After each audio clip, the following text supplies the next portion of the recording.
afternoon, good morning, good evening. Zimbabwe is a failed state.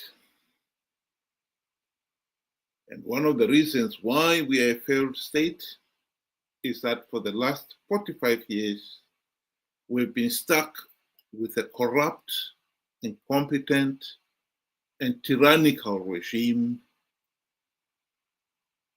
that has looted the nation's wealth and has stayed in power by rigging elections. It is disappointing that there are people out there who think we can somehow retain the same failed political system and prosper. Mnangagwa, when he got into power, he promised change, a breakaway from Mugabe's corruption and mismanagement and tyranny. I think many people out there would now accept that if anything at all, the situation is worse now than it was during Mugabe's time. Here is a short video clip underlying where Mnangagwa is in the league of corrupt leaders.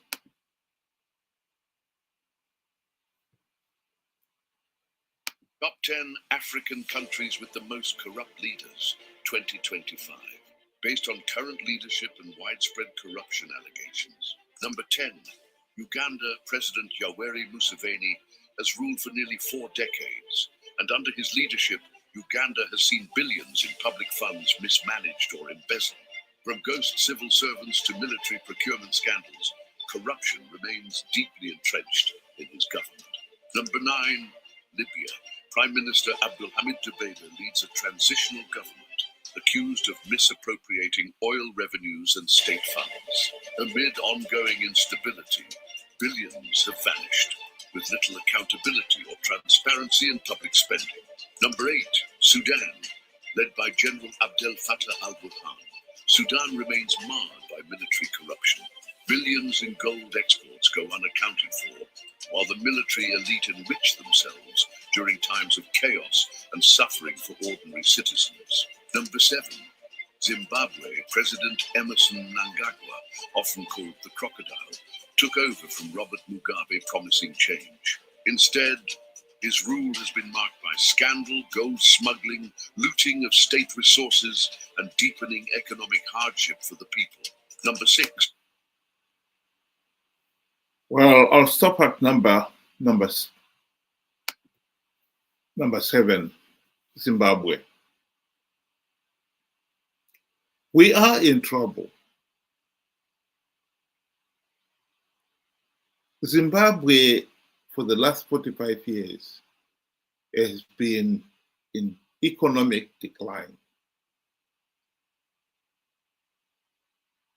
Some people want to believe that we can somehow make it work.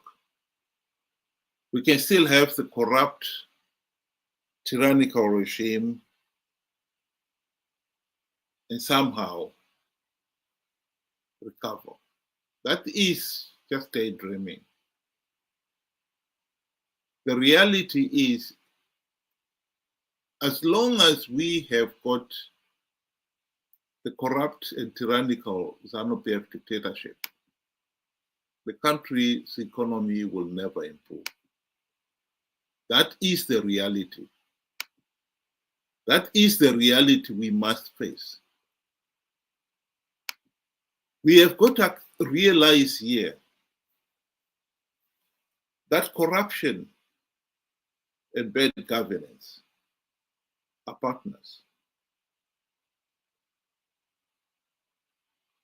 Corruption feeds those who are corrupt as long as they know they are not accountable.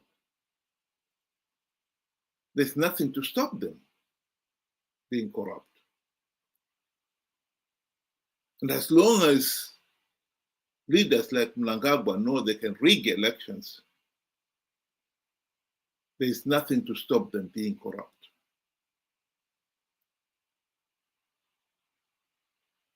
And if we think we can end corruption while we allow them to rig elections and stay in power illegitimately, we are naive. Mnangagwa rigged the 2023 elections blatantly. And this is at the heart of our problem. And if we are serious about ending the economic mismanagement, the looting, and so forth, we have to address the fundamental problem of rigged elections. Here is Mnangagwa boasting that he doesn't care about rigged elections.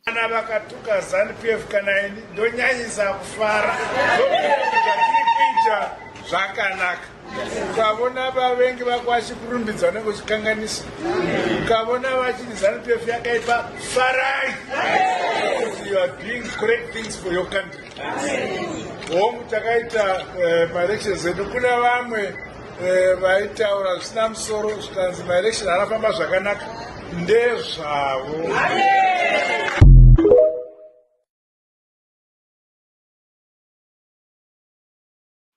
The truth of the matter is, rigged election is the number one issue that concerns all thinking Zimbabweans out there. Anyone who thinks that we can somehow sweep it under the carpet and carry on is being naive. The thing about all this looting is that it has made Mnangagwa and his colleagues incredibly rich. And they've used some of that wealth to bankroll their vote rigging juggernaut. In other words, to keep themselves in power. And this is what makes it so difficult to have any meaningful change. And he knows it. There is no doubt that Mnangagwa is counting right now on the opposition falling in his trap. He knows that he rigged the 2023 elections. He got away with it because the opposition conned millions of people to participate in those flawed elections, knowing fully well that they are flawed, knowing fully well that by participating they will give ZANU-PF legitimacy. He is counting on the opposition to do the same again come 2028. And the signs are the opposition will do exactly that.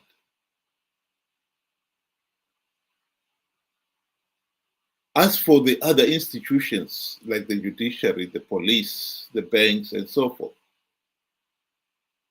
Mnangagwa has used his vast wealth from looting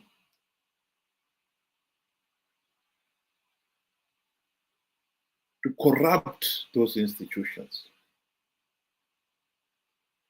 Our judiciary is just another department of ZANU-PF. In the 2023 elections, a few weeks before nomination day, Mnangagwa gave all the judges $400,000 housing loans, an extension of what we are seeing in this cartoon here. The MPs and the senators were given US 40,000 housing loan. The judges were given 400,000. Everybody knew that that was a bribe. And by the way, Zimbabwe's Auditor General has since confirmed that the MPs and senators have never repaid any of that housing loan. Indeed, a report also shows that there was never any mention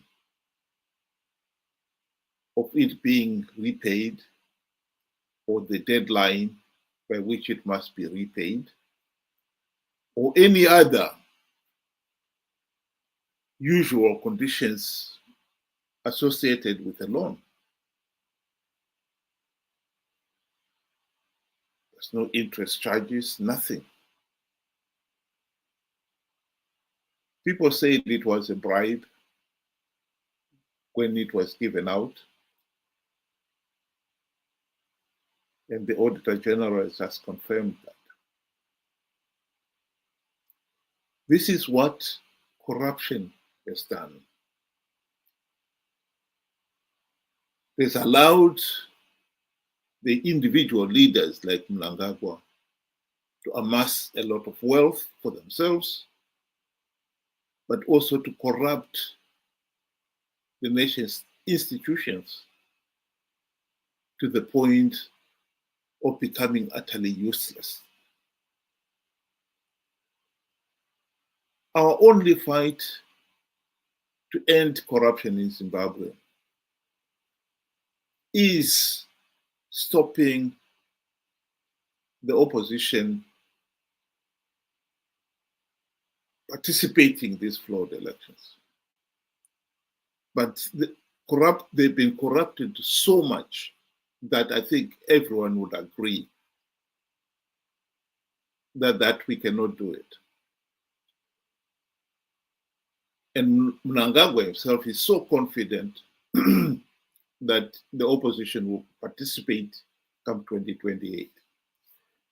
No doubt you will have new packages for them.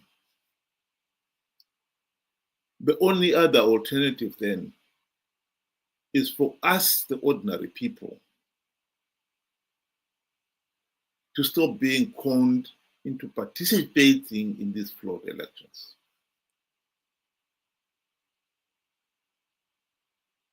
Deny ZANU-PF the legitimacy, and the regime will be forced to go into another GNU as happened in 2008. Our biggest problem here is why nearly 2 million Zimbabweans were so easily conned by Chamisa to participate in the 2023 elections, and before that, the 2018 elections. On the basis of idiotic lies like in 2023, Chamisa claimed that he had plugged all the vote rigging loopholes. In 2018, he told his followers he had stringent measures to stop ZANU-PF rigging the elections. And they believed him. This has been our biggest problem. We have got an incredibly naive, ignorant, and gullible electorate who believe anything.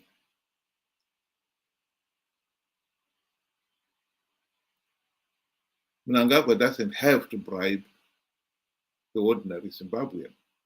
He only has got to bribe the opposition, let them do his dirty work for him. They will con the people to participate in flawed elections.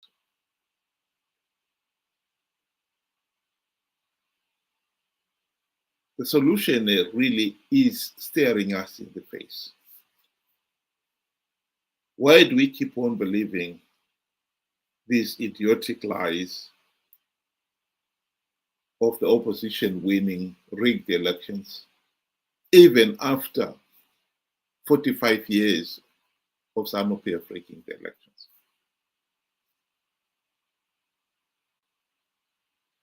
Beggars belief.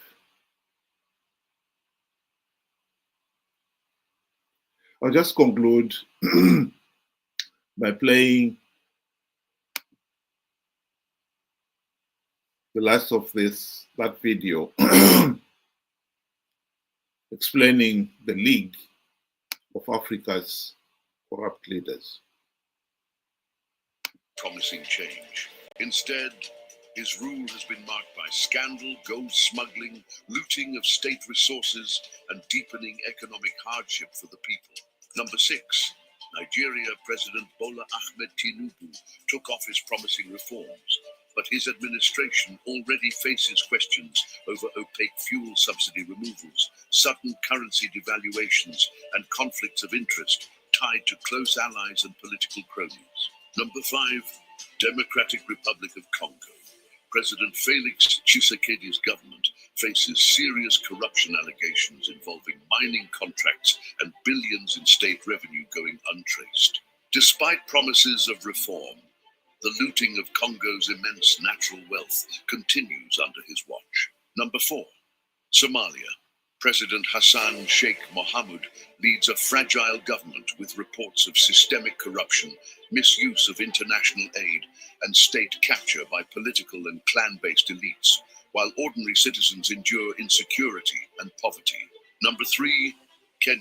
President William Ruto's administration has been heavily criticized for runaway corruption, lavish government spending, and controversial tax hikes. Allegations continue to mount over shady procurement deals and misuse of public funds, while citizens face an economic crisis. Number 2, Equatorial Guinea. President Teodoro Obiang Nguema Mbasogo remains one of the longest ruling and most corrupt leaders globally. Under his rule, oil wealth has enriched only his inner circle. His son and Vice President Teodorine lives extravagantly abroad, with multiple corruption investigations targeting the family. Before I reveal number 1, don't forget to hit that like button, share, and follow for more captivating facts about Africa. Number 1, South Sudan. President Salva Kiir leads the most corrupt.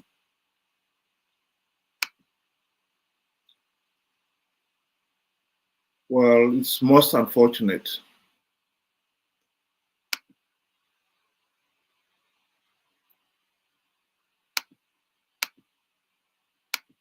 that we have we know what is happening in Africa, and yet have failed to address the problem ourselves.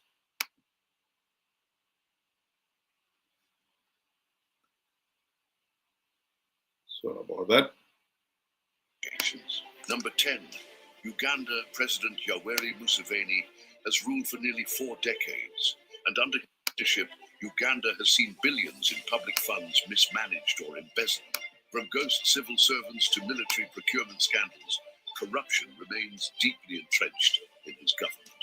Number 9, Libya. Prime Minister Abdulhamid Dbeibeh leads a transitional government appropriating oil revenues and state funds. Amid ongoing instability, billions have vanished, with little accountability or transparency in public spending.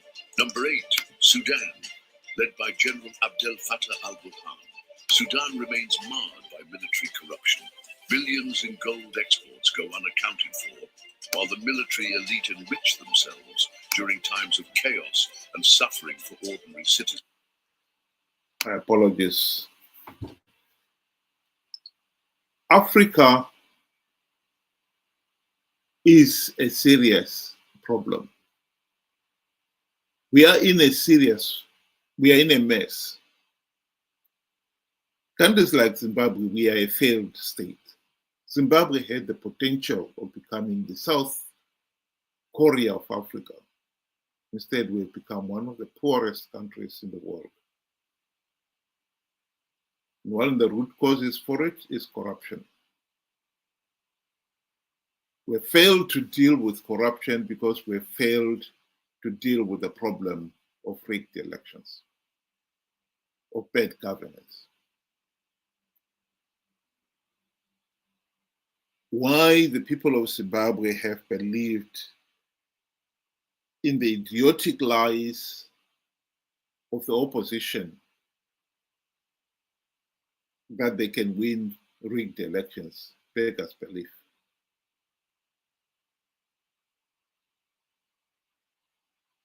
Why would you give up your basic fundamental right to free, fair, and credible elections in the hope that you can win rigged elections? It's just irrational. It doesn't make any sense at all. And after 25 years of the opposition failing to implement even one token reform, why would you still believe that the opposition can win rigged elections?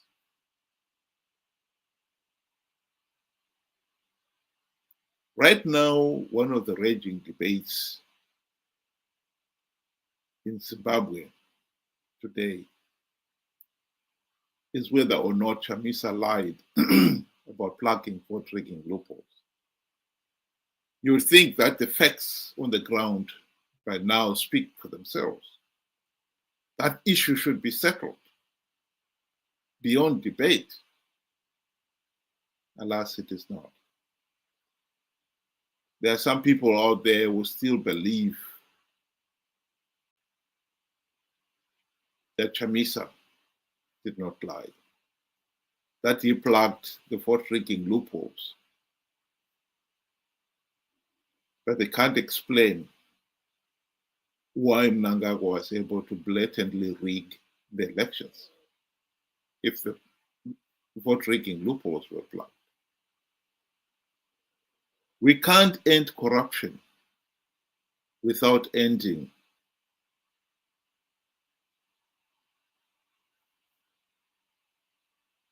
the vote rigging culture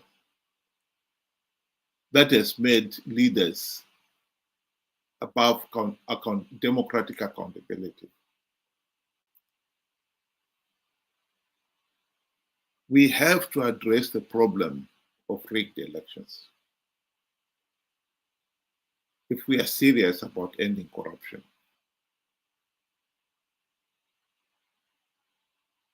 And those who think we can somehow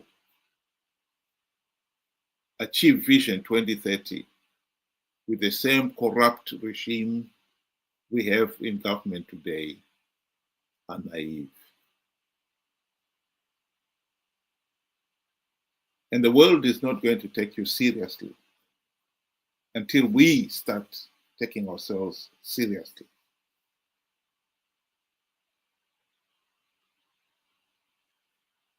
You cannot end corruption without ending the culture of rigged elections. No more than you can have an omelette without breaking the egg. Thank you.